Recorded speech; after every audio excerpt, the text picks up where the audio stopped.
নমস্কার, welcome to ভুরিভোজ। আজকে আমি নিয়ে চলে এসেছি বাঙালির প্রিয় ঝালমুড়ি।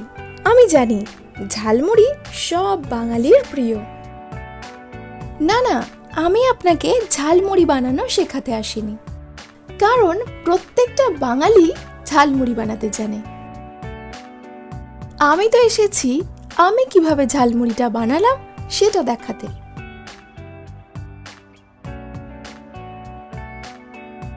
তাহলে চটপট দেখিয়ে দিই।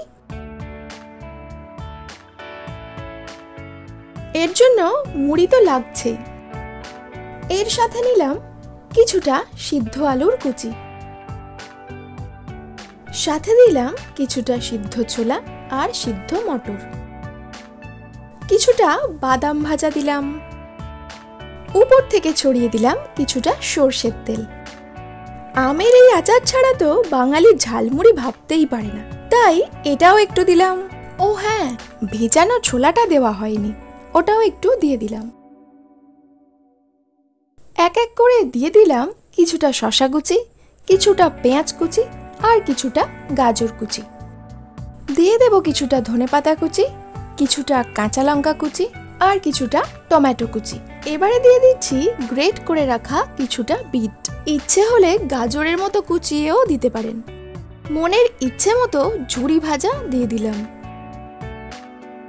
এবার দিচ্ছি ঝাল ঝাল চানাচুর, দিয়ে দিচ্ছি 1 চামচ ধনে জিরের গুঁড়ো, আর দিয়ে দেব সামান্য একটু চিলি ফ্লেক্স।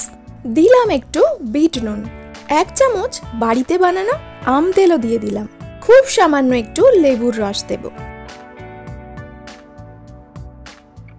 এইবার সব কিছুর সঙ্গে মুড়িটা খুব ভালো করে মিশিয়ে নেব।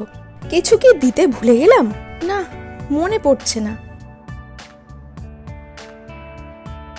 ধুর, এই চামচ দিয়ে ভালোভাবে মাখাই যাচ্ছে না, হাত দুটোই ব্যবহার করতে হবে। এইভাবেই আমার ঝালমুড়ি রেডি হয়ে গেল।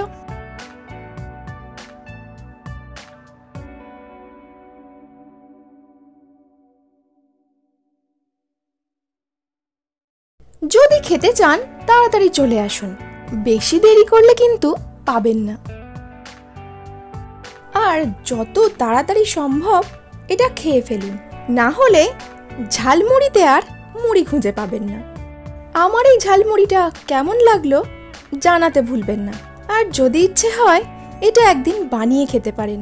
আর ভালো লাগলে চ্যানেলটা একটু সাবস্ক্রাইব করে দিন।